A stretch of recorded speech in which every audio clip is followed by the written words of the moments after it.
of our country and the size of our One needs. of the agreements that was signed in China struck me as both a gift and a curse, potentially. And I want to get into that, get your thoughts on it. When the federal government signed a $328 million loan with Chinese ICT giant Huawei, I understand that it's an infrastructure backbone project that would essentially revolutionize the federal civil service and automate civil service processes, procurement processes, and all of that, while also, I think, training about 1,000 civil servants. Now, that's the good side, but on the bad side, you're essentially throwing the entire federal civil service kind of procurement process and some of these sensitive processes under the direct purview of a state oversighted Chinese firm. Does that not have national security implications? Again, great question, and there are at least 3 points to be made there, if not more, but let me make 3. First, I've been to Huawei. Huawei is a world-class company. While it's a Chinese company and a Chinese giant, frankly, a company that has come out of China for which they should rightly be proud, it's managed because its competitors are global companies, right? So you want to be like, the Microsofts and the Apples of this world. So it's managed, to world-class standards, and you need to go there. I'm impressed with what they've done. By the way, their employees come from all over the world. It's a world-class blue-chip company. So that's the first thing. And it's certainly not a company where, where you're dealing with the Chinese government, and that point is important. That's first. Secondly, in terms of technology and backbone, there is an Igbo proverb that says that, like, if you want to if you're going on a journey and you're being taken on a journey, you don't necessarily take somebody else. And it's talking about, when you are in a weak position, you need help, and you need to get that help. My sense is that what we're trying to do is to deal with world-class players who can bring world-class infrastructure that will actually help our own people. Now, you are right, which is the third point, that in bringing that world-class infrastructure, we need to protect whatever is sensitive. Remember that your supplier, it doesn't have to be Chinese, it can be Nigerian. You know what I mean? You need to protect sensitive information. It's just a time-honored principle of doing business, particularly when you're a national government. And the government has a duty of care, when it comes to those protections. And I think that will be discharged. And I don't think that, frankly, that's a major threat in terms of, the backbone they'll be building. And by the way, all these other companies are also talking to us about doing stuff here, other international companies, because Nigeria is part of a global landscape where, frankly, they should aim to do business. Honorable Minister, I'd really like to hold on to your promise. I mean, and dismiss the fears.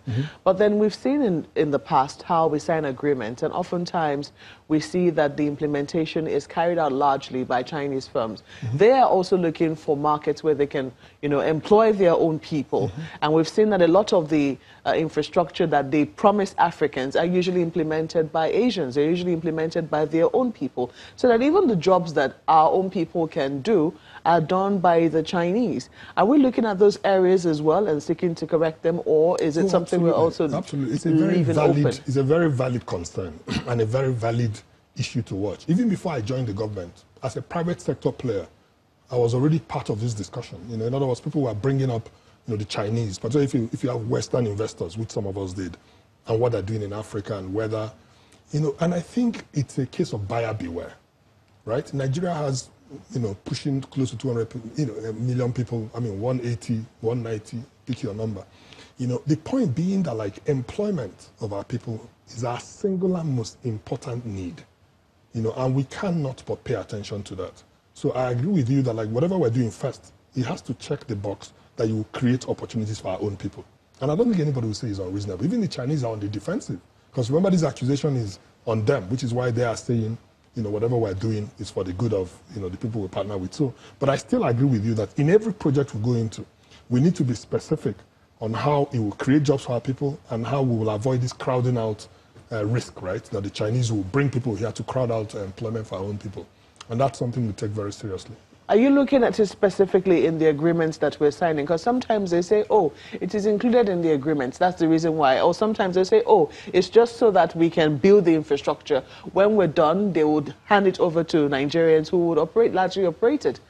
But oftentimes it doesn't quite work like that. So 2 points there. First is that I agree with you that, like, those issues should be addressed up front, right? We should be very clear on what our expectations are. And ideally, they should be documented and they should be agreements. So that's the first thing. And then the other thing also that is worth noting is that, like, you do need some foreign components, whether it's Chinese or whoever, whenever you're dealing with an international, is just to make sure that the numbers are not only reasonable, but that they are phased out in a way that is transparent and in a way that builds sustainability, which generally includes having locals stay, because expats, do not stay forever. So from that point of view, it has to be worked into the agreement, and that's what we're doing now. And you need to keep asking questions as well, because the truth of the matter is that, like, the checks and balances in the system is that we make our commitments, they should be transparent, and you should see them when they're happening. And certainly Nigerians, as you know, need the jobs. So even when when the openings happen, we don't lack for people who want to do it. So I think we will certainly be watchful and careful. Honorable Minister, on the issue of project sustainability, how much has this administration envisaged the issue of maintenance culture? Because we have seen over time, whether it be Julius Berger or whether it be a Chinese firm or whichever firm is involved building our infrastructure, I mean, we watch them come up, we watch the commissionings, we watch them run down across sectors. What is happening differently this time to ensure that there is a built-in maintenance mechanism so that the debt that we're going to be ultimately paying on is not going to be on infrastructure that's decaying day by day? I agree with you that the maintenance culture is historically a problem we've had, and we'll do well to pay attention to it.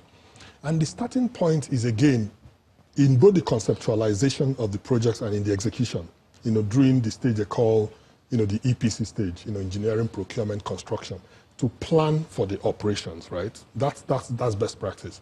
I remember being asked when I was being screened this same question, by the Senate, and I said the general principle is that you budget about 10% of a project for its maintenance. So it's not just about the upfront procurement, but it's about the cost of running the project.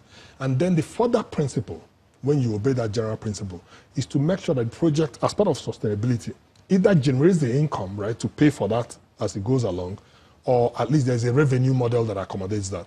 Which is why at times, I believe that, like, we should look at all our options. Not just government procuring things, but at times they could be public-private partnerships. At times they could be private investors, in a way is transparently done and done well, who are providing services in a way that is transparent, so that this sustainability issue and maintenance issue is addressed.